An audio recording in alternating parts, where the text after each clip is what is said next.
dan ram ral tianga khopui lun chu om sual ne tu mithiang lim te an le nge kong khar mo ya lu tura in su fai vekin lei nu tiang chonin ral tiang an kai to e lim takin kan leng ve ang ram ni en moi taka khian kan kwal sin na lei ram pela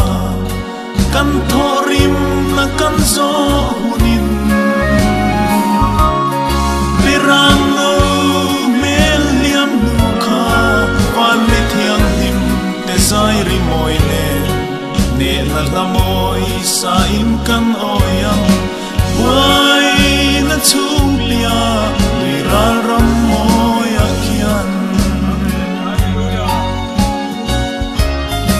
chu khopui a leng te chuan kadam lo ve ti in lung mai na ya tu re an soi ngai to lo chan dam tu thu thum wanga sual ngai dam te an li wai na ten a chim phak lo khopui moya lim takin kan leng ve ang ram ni en moi taka khian kan kwal sin na lei ram pela kan thorim na kan zo hunin pirang no mel liam lu kha van mi thiang lim te zai ri moi ne na la moi sa in kan oyam wai na chung pia ri ral ram moi a khian sual na ten tha an zare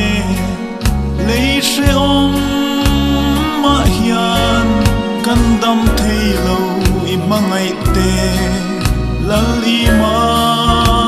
nu en taksa le thrau dam lo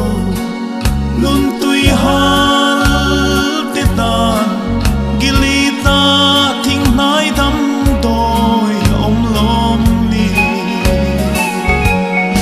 lim takin kan leng ve ang ram ni en moi taka khian kan kwal sin na lei ram pela kan thorim na kan zo hunin pirang no mel liam lu kha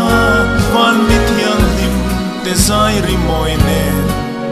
na la moi sa in kan oyam wai na chung pia ri ral ram moi a khian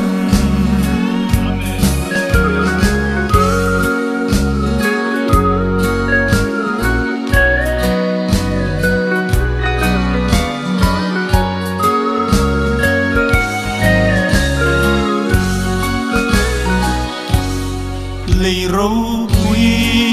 na no la lal krista thang tu te chuan an ui lo lal rong bol na nan shring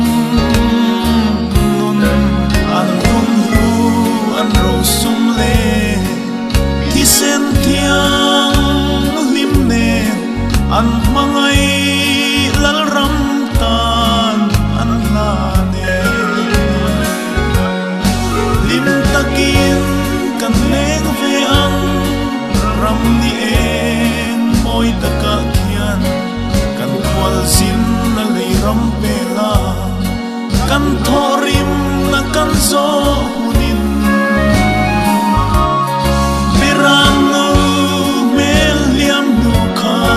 van mi thiang lim te zai ri moi ne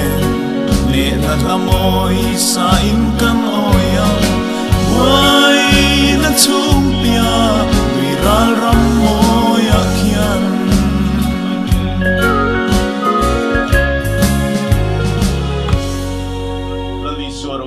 se